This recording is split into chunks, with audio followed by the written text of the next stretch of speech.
Day Aries, sana ba nasa mabuti kayong kalagayan. Welcome back po sa Star Tarot.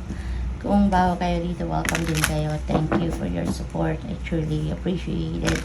God bless you all. Tignan natin ang mga messages ninyo for today. We have embracing the future. Ayan, so sabi dito, I step into the future with an open heart. Ayan, so parang siguro ngayon, meron na kayong mga na-establish na plano for the future, and now you are embarking on that plan. Maybe ngayon magsisimula na kayong gawin, magsisimula na kayong mag-take action para doon sa kung ano man ang pinaplano ninyo. Maybe you are doing the preparations sa ngayon, or maybe magsisimula na kayong gumalaw, magsisimula na kayong magsimula ng kahit mga maliliit na detalye siguro para doon sa inyong mga plano. So yan ang napipick up ko sa ngayon. What else we have? Emerging into grace. I open my soul to grace. And so feeling ko ang iba sa inyo dito, you are parang surrendering, to God, surrendering to the natural ebb and flow of life.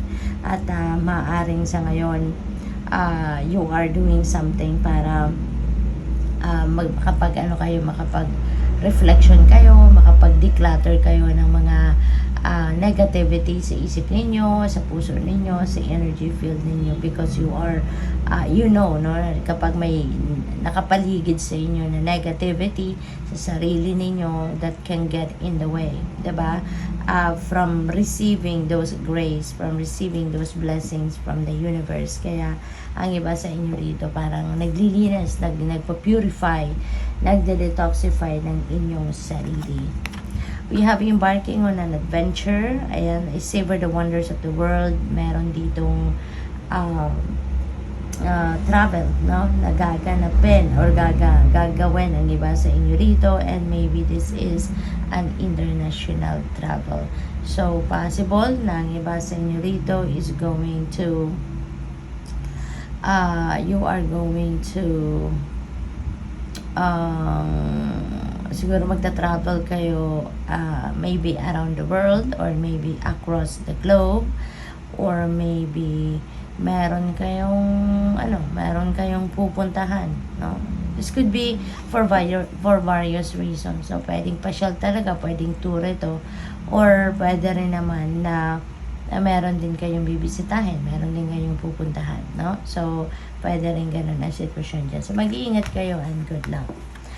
We have launching your journey. Ayan, Aries, talagang travel kayo, So mag-adventure ang iba sa inyo. Talagang sa ngayon sinasabi dito na magta-travel kayo. So maybe feeling ko dito, aside from pasyal, pwede rin na trabaho ang pupuntahan ng iba sa inyo. Maybe ang iba sa inyo is going to work somewhere, baka meron kayong overseas job opportunity na pupuntahan, or baka meron kayong bibisitahin kapamilya, or baka meron kayong expansion ng inyong pag-aaral, baka mag-aaral kayo, expansion of knowledge, or baka business related din ito. So depende sa inyong sitwasyon, but definitely there are some travel na gaganapin ng iba sa inyo. Tignan natin kung ano pa ang mga mensahe para sa inyo. Maraming salamat din po pala sa inyong mga comments. Maraming salamat sa mga likes ninyo, mga nagsusubscribe. Maraming salamat po.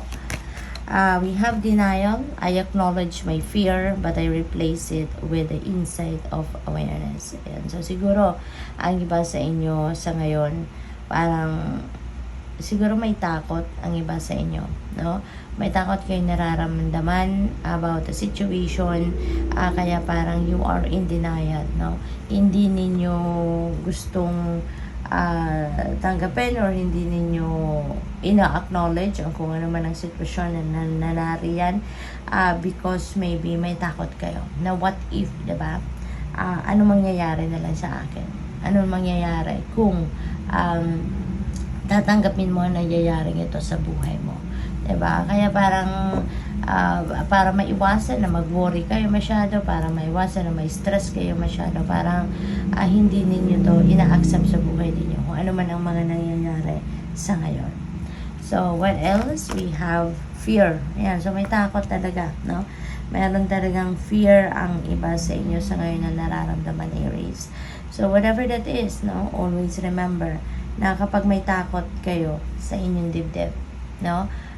You won't be able to move on with your life. You won't be able to move forward with your life. Hindi ka makakausad sa buhay. Kasi, di ba, you will be held back by your fear. Hindi ka makakapag-concentrate, hindi ka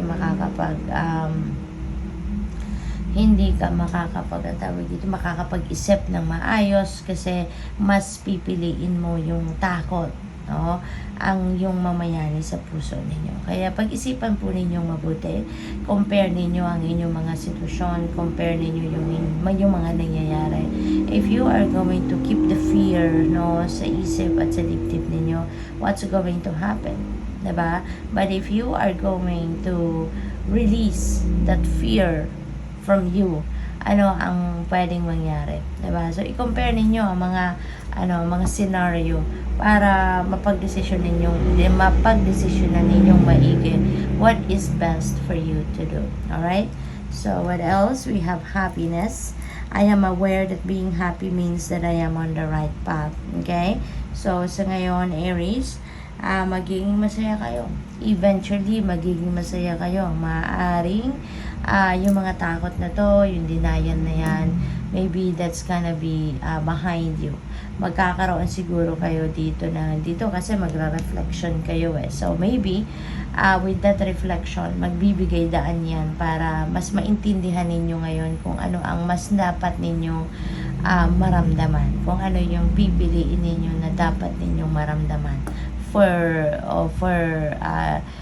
the best, no, na mararamdaman ninyo kayo. Magiging masaya kayo kasi maybe you are going to release that fear, no? Eventually, magkakaroon siguro kayo ng lakas ng loob para tanggalin yan sa buhay ninyo at mas maisip ninyo na magpaka-positibo.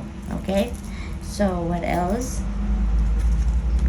We have peace. I am being of love and I release all negative energy. So, napakaganda. Kaya siguro kayo magiging masaya kasi lahat ng negativity na yan, i-release ninyo na. So, magiging maganda ang realizations ninyo rito when you do that reflection. Kasi, mas mapupunta kayo sa isang positibong direction, no? Mas makakapag-isip kayo ng mabuti, mas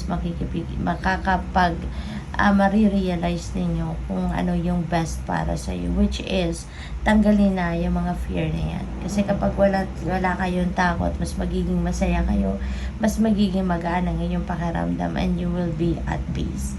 So, good luck sa'yo. Thank you for watching. Love and light. Namaste.